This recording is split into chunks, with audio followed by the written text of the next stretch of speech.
Enduro bikes are made to cover a wide variety of terrain and uses, serving as the everyday driver for many consumers riding their local trail network and maybe some bike parks on the weekend, to attacking the gnarliest terrain at EDR World Cups under some of the best athletes in the world. We opted for bike park laps at Snow Summit in Big Bear Lake, California, to get our 6 long-travel bikes as close to the limit as possible in a relatively controlled environment. Our test dives into the initial impressions of each bike, their on-trail performance, what we liked or didn't like, and what kind of rider we think each bike is for. We choose which bike we would take home if we could get one for free in the configuration we tested, and which bike we would buy with the ability to change frame size or any components.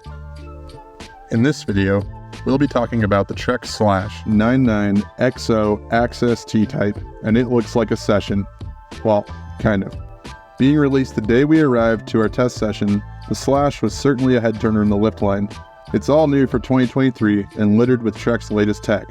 Now rolling on mixed wheels in its stock configuration with a handful of alternative configurations possible. Centered around a high pivot suspension design with 170mm of rear wheel travel, the new bike comes equipped with an upper idler, new lower ISCG mounted idler, leverage ratio flip chip in the lower shock mount, interchangeable lower shock mounts for running full 29 or mixed wheel setups, downtube storage, a one-piece barn stem along with a handy integrated tool inside of the steer tube to top everything off.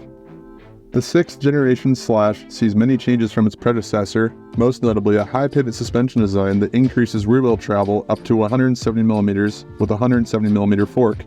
We tested the 99XO Access T-Type build, which retails for $9,499, including a RockShox Zeb Ultimate fork, new Vivid Ultimate rear shock, SRAM XO Access T-Type drivetrain, and a 170mm RockShox Reverb Access dropper post.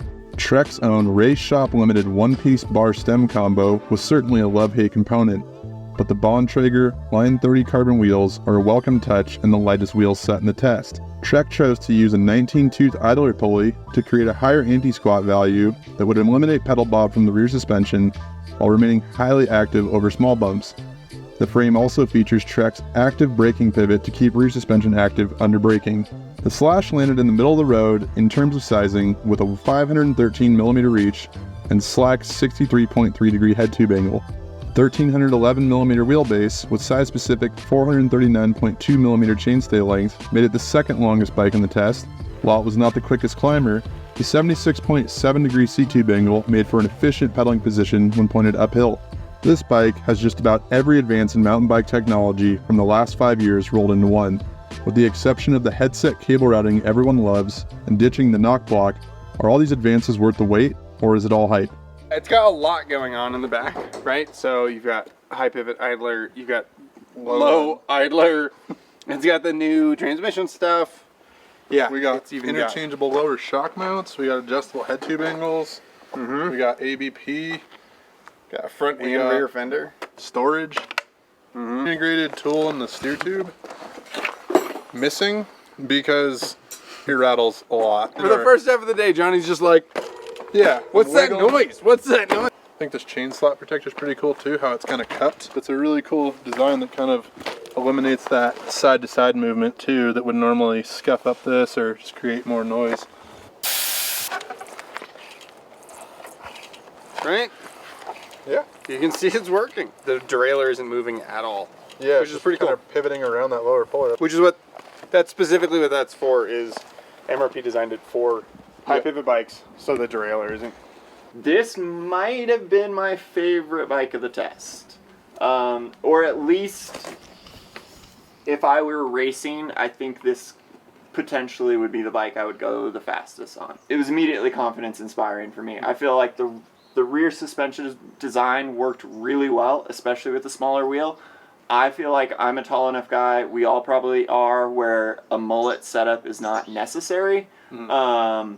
Unless you're riding a really tight track. But this, for being a mullet, didn't feel like the smaller wheel was hanging up at all. The rear end felt super planted. I think it's worth noting, again, sound like a broken record, bringing the bar height up. This guy is not quite what we're looking for. And especially on such a long reach bike, like if your bars are low, it feels like you're in plank position the whole time. So swapping that out right away, big deal. I think also, while we're on the components, I had to ride this seat slammed to feel really comfortable on it. Same. So I could not run this dropper. I love the look of the wireless kit, but for functionality purposes, I don't think that a 170 dropper is long enough for an XL bike. I also really like this fender. Not a lot of dirt in here. This doesn't seem like, for all the pivots that this bike has, this seems like it would be a really low maintenance bike. Another thing, 32 chainring. Why?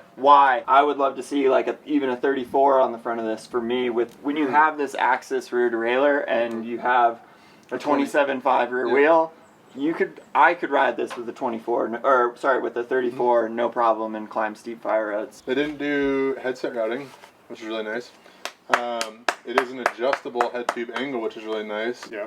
You've got replaceable lower shock mount to go 29 or mixed wheel. With different progression rates. The two shock positions are sort of roughly, like Trek would say, designed for less progressive for an air shock, which is inherently more progressive, and then more progressive for a coil shock, which is inherently more linear. 2 drop chains on a single run. Yep, off, what was it, the bottom idler and the upper. The upper, idler. yeah. Two different instances. 2 different instances, same run, dropping the chain. Well, just let me clarify for a second that dropping a chain twice is not sweet. And really not acceptable for a bike that costs what this bike costs. That being said, I will say that this bike pedaled really well through the rough. Just really active suspension, under pedaling and braking, I think was like the really big thing for me that I noticed, that it was just like, wow, I don't feel my back end like skidding or chopping much at all. Uninterrupted. And especially coming off the Intense, which was our other mullet bike, I was expecting the mullet to feel a little more bouncing around than the 29er bikes, and that was totally not the case with this bike. It just felt super planted and fast. Maybe it's not the most agile pedaling bike if you're climbing single track. If you're a fire road climber, it's a sick bike. If you're going to be climbing technical single track, it's just not quite as lively as you want that rear end to feel. Sometimes you just like want to just unweight to just get that wheel up a tiny ledge. This feels like, oh, I might still keep that back wheel on the ground when I go to unweight up that ledge. I think it's a bit of an illusion where that kind of chain tension creates a really rigid pedaling platform. Right. But if you were to like pedal kick and get up something, yes, it would just squat and kind of sit through what you're, the way it feels while pedaling is very different off the pedals. The only other thing I'd say is I felt a little bit of front tire push, and I think that was probably mostly due to the super short stem. We had a 35 on there because we were trying to recreate the Bond Tracker setup to be as close to the manufacturer's recommended. And I think if this were my personal bike, I would move to a 40 or a 42 or a 50 just to get like a little bit more weight on the front tire. Yeah, I would agree. I think that was part of why I just couldn't figure out why on the first day it felt weird. But I think it was partially due to super short stem and a lower stack. I wasn't very familiar with that type of feeling. So. And I think if you were on a steeper trail, you might not feel that push as much. Because you just have all of your weight on your front tire all of the time. Yeah. And so I think this bike was really designed for the steep rough stuff. With rather impressive rear suspension performance and confidence-inspiring geometry, who is the Slash for? Getting sick out there. Getting sick and twisted. I think it's a highly adaptable bike that is good for, wide variety of terrain as long as it's generally aggressive. Felt like it was kind of a little hard to generate speed, like pumping through stuff. But if you're generating speed pedaling, there's like zero drawback. Like it just seems to get up and go. Something really steep is where this bike would shine. With it being the mixed wheel setup and the high pivot, you kind of want to be rearward all the time, kind of swing off the back. And this bike would be insanely fun on like a steep rat track. I think if I lived in Squamish, this is the bike I would get. If I was just smashing steep stuff all the time and needed to be able to like turn in tight spaces and all that stuff, I think it would be great.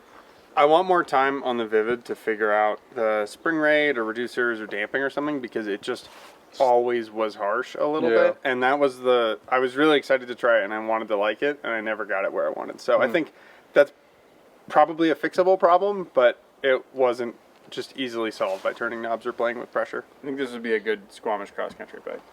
Yeah, Like, this is the bike exactly, for like, everything. One bike to do everything is in everything in Squamish and the Sea to Sky corridor. Yeah. I think this is for you if you like riding some of the gnarliest trails and you pedal to the top of them.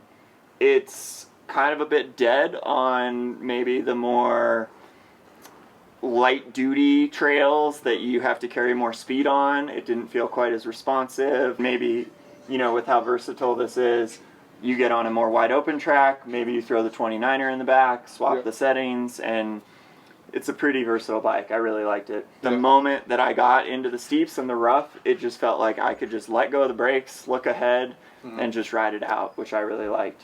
This is what that stem looks like to me, just like that. To see how the rest of the test pool stacked up, check out the full enduro bike test session video, or for more details on each specific bike, head over to vitalmtb.com.